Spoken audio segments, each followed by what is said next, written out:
Grab your W-2, your 1099, and maybe a stiff drink. We're talking worker classification. Welcome back to Beyond the Bill Number, the podcast where we dig into the policies behind the politics and the fine print behind the flashy headlines. I'm Sarah, and I'm still trying to figure out if hosting this podcast makes me an employee or an independent contractor. And I'm Stephen, definitely not paying your payroll taxes either way. Well, today's issue voter bill of the month is Congress's H.R. 1319, which could shake up how millions of Americans are classified at work. So before we kind of dive into this, I would love to know if there is anything that is even remotely similar to this W-2 1099 classification in the UK, or if it doesn't matter, or what does it look like over there? No, it's exactly the same, and exactly the same battles are going on. Okay. So Uber has been at the heart of this, just as it was in the United States as well. So should you be classified as self-employed or as an actual employee? And it's similar ideas. If you're self-employed, you obviously have to pay your own taxes. You don't get any benefits. You don't get any sick pay. You don't get holiday pay, all of those kind of things. So it benefits some people. Some people want to be employed like that, and people who own their own business, obviously, or who are like independent contractors selling their services for different companies. Obviously, that suits them. And to be honest, a lot of like delivery drivers who just want to earn a bit of extra money, and Uber drivers as well. You know, that traditional Uber pattern where you might have some other job and you just do a few hours in the evening to earn a little bit of extra money. Obviously, it makes sense then to have this sort of self-employed status, but a lot of people are being classified as self-employed who aren't self-employed and don't want to be self-employed, just to allow the employers to actually dodge paying all their taxes and all their things. And it makes a huge difference in the UK. So you got to imagine our taxes are much higher than they are in America. And employer contributions that you have to pay to taxes, both to your national insurance and your sort of general income tax, are quite high and quite onerous. And the various rules around hiring and firing and all those kind of things are much stricter and much more stringent. So by dodging them, you can gain a lot. And we had a big battle here. It was mainly between the London cabbies and Uber. London cabbies were very upset when Uber first arrived. This was a number of years ago now, when Uber was really just getting off the ground, because Uber is much cheaper and much more convenient than a London cab. But the cabbies are outraged that anybody could dare to drive a cab in London that wasn't them. And so they mounted all sorts of legal challenges to try and get them stopped. And I think they did, for a certain amount of time, actually manage to get Uber stopped from London. But I mean, I was in London just a few days ago and we got Ubers. So clearly they're all working again. So London cabbies are interesting. I don't really know this, but London cabbies are the only cabbies in the world that have to pass an exam to actually become a taxi driver. Wow. They have their own exam. It's called the knowledge. So they have to do the knowledge before they can become a London cab driver. And it basically involves learning every single street and every hotel and every restaurant in London. Which is, as you might think, insane. Yeah. But they do. So that if you're in anywhere in London and you say, I want to go to this other place in London, they know the best route. And obviously it's not the quickest route, the shortest route. It's, they know for whatever the traffic situation is that particular time of day, they can get you there. And that's sort of their genius. It's more of an art than a gig. I mean, they've actually done studies on the brains of London cab drivers, and they are different. Their brains are literally wired differently than everyone else because of all of that map that they have in their mind. They actually rewired their brain as they're actually doing this. But anyway, that's an aside. So the same battle's going on about gig workers, and here it's all about 0-hour contracts. That's the big thing. The Labour government has actually vowed to ban, and they're actually passing legislation to try and ban this. The idea that you have a contract of work, but you're not guaranteed any hours, and you only get paid for the hours that you do, but they don't guarantee you any hours. And there's lots of jobs like that, which are sort of trying to get for the employer getting the best of both worlds, of having somebody on staff on contract, but not actually having to pay them to do work. One question I had, which I feel like this is a little silly, but one of the biggest reasons I feel like you want to be W-2 in the US is to be able to get access to insurance, because it's so expensive on the private market and it's really hard to get and it's not very good. Yeah. What other types of benefits do y'all get that are aside from like the National Health Service of getting the health insurance? Like, do you all get like 401ks and other things like that too, like we get in the US? Or what is kind of the difference there that people might be also wanting aside from the health coverage and help with the taxes? All sorts of things. So you also get statutory paternity pay and Yep. maternity Okay. pay. Yep. You get statutory sick pay. So you're paid if you're off sick for quite lengthy periods of time. The labour protections that you get, that your employer is not allowed to just fire you without cause. Mm. And it can be quite difficult to fire people in certain sort of professions, in certain jobs in England. You also get the state pension. So Okay. to pay towards the state pension, you have to work a certain number of hours. And so you pay contributions, you pay national insurance contributions when you're working. Now, obviously, if you're self-employed, you have to pay those voluntarily. Whereas if you're actually sort of in a proper job, they just get taken out of your salary, so it's a bit easier. But the employer also pays towards that. And then Okay. we also now have a law that every employer has to provide an occupational pension scheme for their employees. Mm. And obviously, you don't get that if you're self-employed. The rules are that actually your employer pays more towards that scheme than you do as an individual. So your pension is Wow. growing much bigger. So there are enormous benefits from being employed as opposed to being self-employed. Yeah, absolutely. Honestly, I kind of thought that the maternity leave and sick pay was just handled by your all's insurance that everybody gets, and that like everybody had access to that too. So that's really interesting that Yes. that's not the way that it is. Not if you're self-employed, not necessarily. It's quite complicated, and Oh, there's certainly here. I mean, it's different from country to country, but certainly in the UK, you get statutory maternity pay, which isn't very much. But then, if you're actually employed, then your employer also have a maternity pay scheme, so you get more, and you'll okay. get like 80% of your salary for 6 months or whatever it is. But that's not the same if you're just getting that statutory maternity pay paid by the government. I mean, it's something. It's better than nothing, and you Yeah. can do it. But obviously, it's not as generous as if you're Yeah. employed. Okay, yeah. So it's all very similar to the same reasons in the US. It's a Yeah. little different, but very similar. We even had a huge mounting against the Uber and Lyft world from our New York taxi drivers because medallions are so expensive. Absolutely. And Uber has also completely disrupted how they pay people. And a Yes. cabbie in London is a pretty lucrative job, whereas a lot of people can't make their bills meet with driving Uber, Yeah. even if they're driving Uber 100% of the time. And it's interesting to see how this has kind of changed over the last few years. Now, when you call an Uber, it will tell you at the end how much the driver is getting Yeah. paid and then how much is getting taken out of whatever fee you paid for Uber's, Yeah. cost or maybe insurance for the driver, things like that. Yeah. So I guess let's get into it. Let's start simple. Sure. Stephen, why does it matter if someone is an employee or an independent contractor? Well, I think we've already sort of covered quite a bit of this. It matters basically because the stakes are enormous. So we've already said that in the UK they are particularly enormous, but even in the US it's much the same really. So if you're an employee, you get minimum wage, you get overtime pay, you get workplace protections, you get unemployment insurance, health benefits, and crucially you get the right to unionize. Independent contractors, well, they don't get any of that really.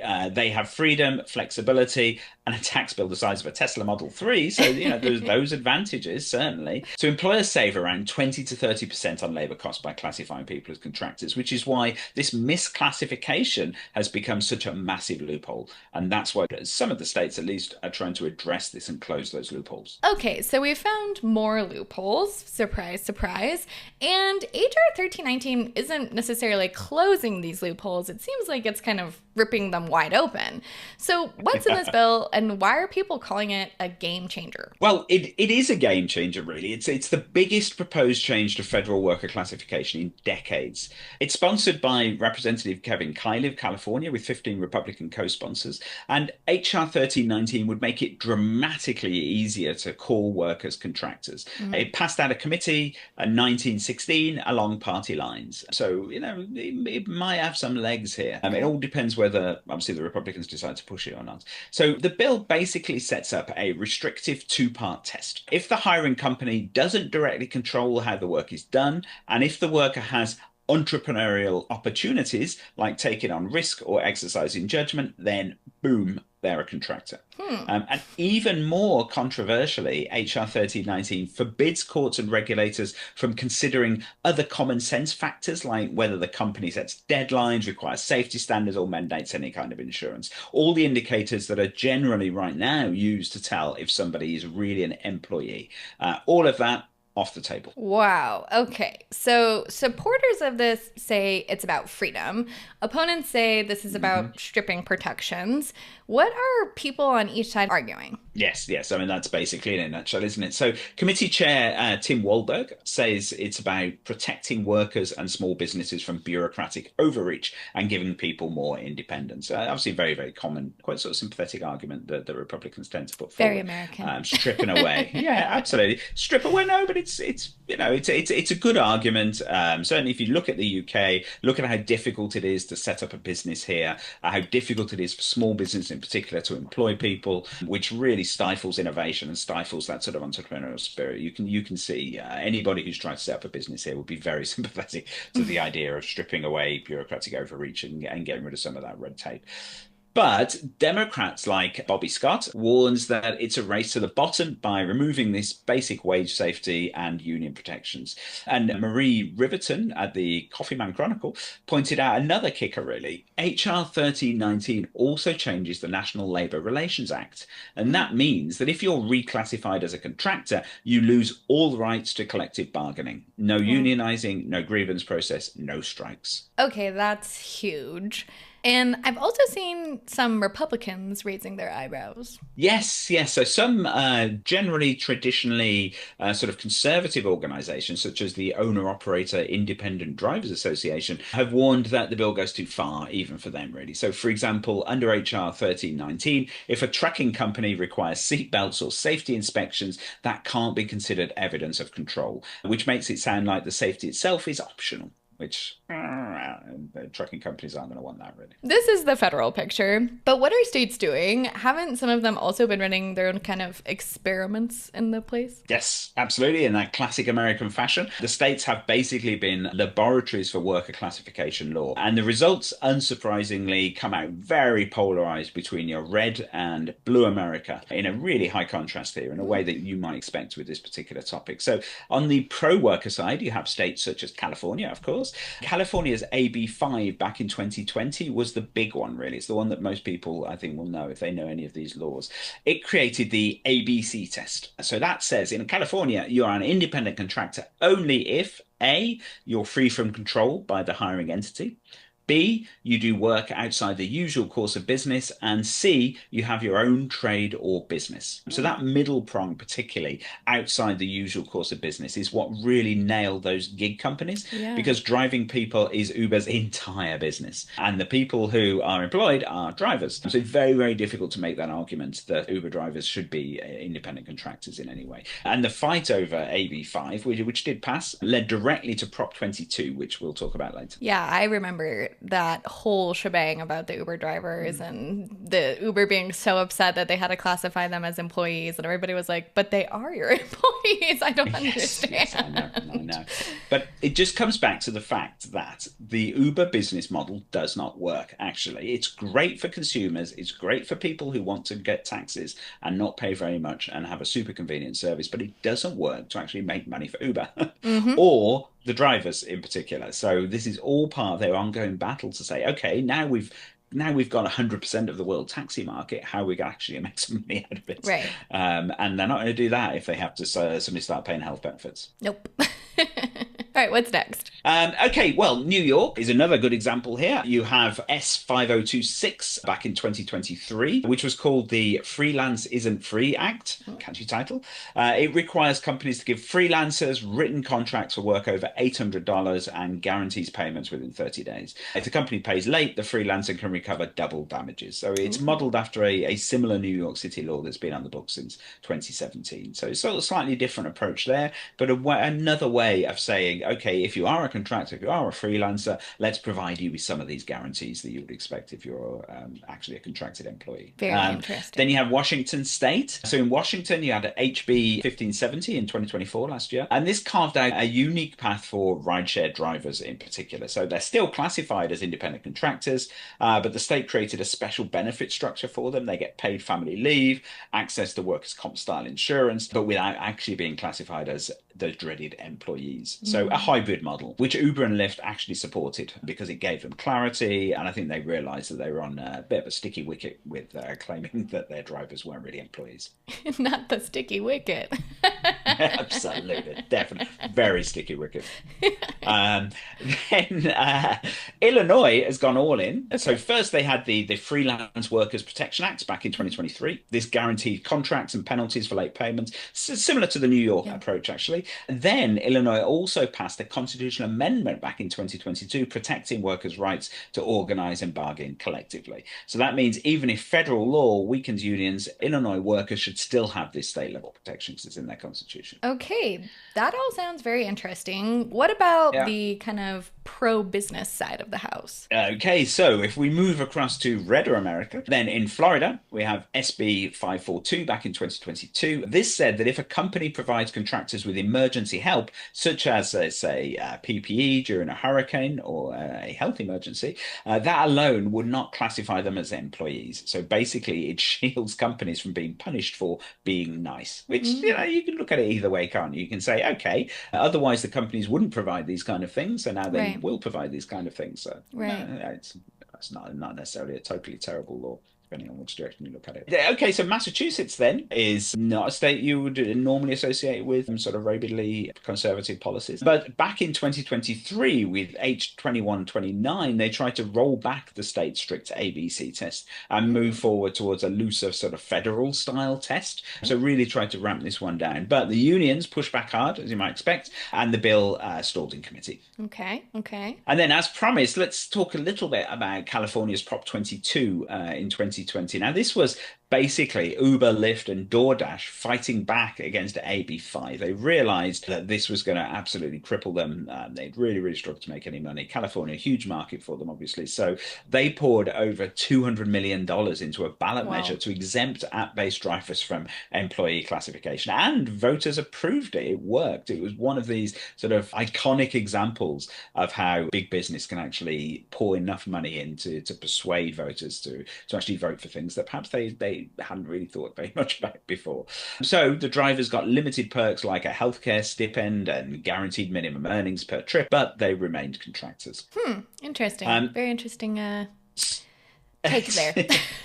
Yes, it is interesting. So it just shows it's not all about blue states versus red states here, that the blue states sort of trying to protect workers, but even then it's still America, isn't it? So they're still looking out for the needs of business as well and making sure that their business can still work. And these kinds of compromises are probably a good idea because the last thing anybody would want would be to drive Uber out of business. Because if Uber goes out of business, we lose our Ubers, don't we? And no one wants that. So finding that path where businesses can make money, but the drivers aren't getting ripped off, I think is really, really important. Yes. And what about right now in 2025? Is there still action happening around this space? Yes, so in current sessions then, so a few bills worth watching at the state level as well. You've got Delaware's SB 63. This makes both contractors and subcontractors jointly liable if workers are misclassified. So if a developer hires a contractor who then misclassifies the laborers, everyone up the chain is on the hook. So the exact opposite really of HR 1319, which tries to shield businesses from that kind of liability. Then in Iowa, you've got HF 348. This puts real teeth into the enforcement. It allows the state to levy fines of up to $10,000 per misclassified worker. So that's quite a Wow. lot. And repeat violators can face actual criminal penalties as well. Wow. So it's unusually aggressive for a state like Iowa. But this, I think, is because Iowa's had scandals in construction and agriculture that really sort of forced the lawmakers to actually act in. Then in Illinois, you've got HB 2794. This extends liability for wage theft and misclassification beyond the immediate employer to general contractors and developers. So if passed, it would mean that companies can't just point fingers down the supply chain and try and sort of avoid liability. Then on the flip side, in Florida, you've got S 1776, which is trying to loosen definitions of independent contractors across different industries. So it had a lot of GOP backing, but actually still died in committee. So it shows even in conservative states, blanket contractor reclassification can be politically tricky. That is quite tricky. All right, let's play out the what if. So, what happens if HR 1319 actually does become law? Well, the short answer, certainly in the short term, would be chaos. It would override these stricter state laws like California's ABC test. Millions of workers could be classified overnight. And obviously, companies would rush to exploit the looser rules. So the Congressional Budget Office hasn't scored it yet, but similar moves under Trump the first time round affected 3 to 5 million workers with average losses of about $3,000 to $5,000 per year. So that's a real money to people who are often on relatively modest wages.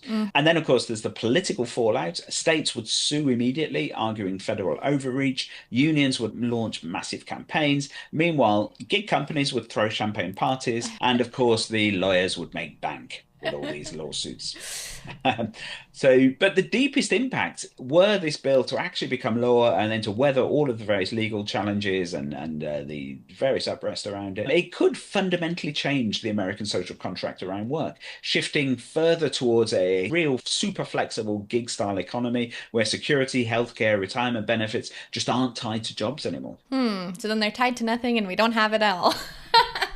Yep. Yeah, well, you go out and sort your own stuff out. And if you don't sort your own stuff out, well, then that's your lookout. Oh, gosh. I don't feel confident in that future. Okay, People wouldn't. Then America is the country where, when asked, 50% of people say that their financial planning for retirement is winning the lottery. So, yes. I don't think you could rely on people to sort this out for themselves. No. No. Okay, so bottom line, this isn't just paperwork. It's not just a simple this or that. It's about whether America leans towards flexibility and business and, I guess, freedom, or towards security and workers' protections and trying to kind of manage people's lives a little bit more to maybe set them up for success. Exactly. So HR 1319 forces us to ask the question, do we want an economy where workers are entrepreneurs and where this kind of entrepreneurial spirit is allowed to flourish unchecked, or where entrepreneurs are just workers with fewer rights? You want your entrepreneurs to be able to be entrepreneurial and generate all of that wealth and prosperity for everybody, but you also need your workers to be protected as well. Yes. All right. Well, that is why we always look beyond the bill number. Don't forget to like and subscribe, leave us a comment, and check out IssueVoter and BillTrack50.com.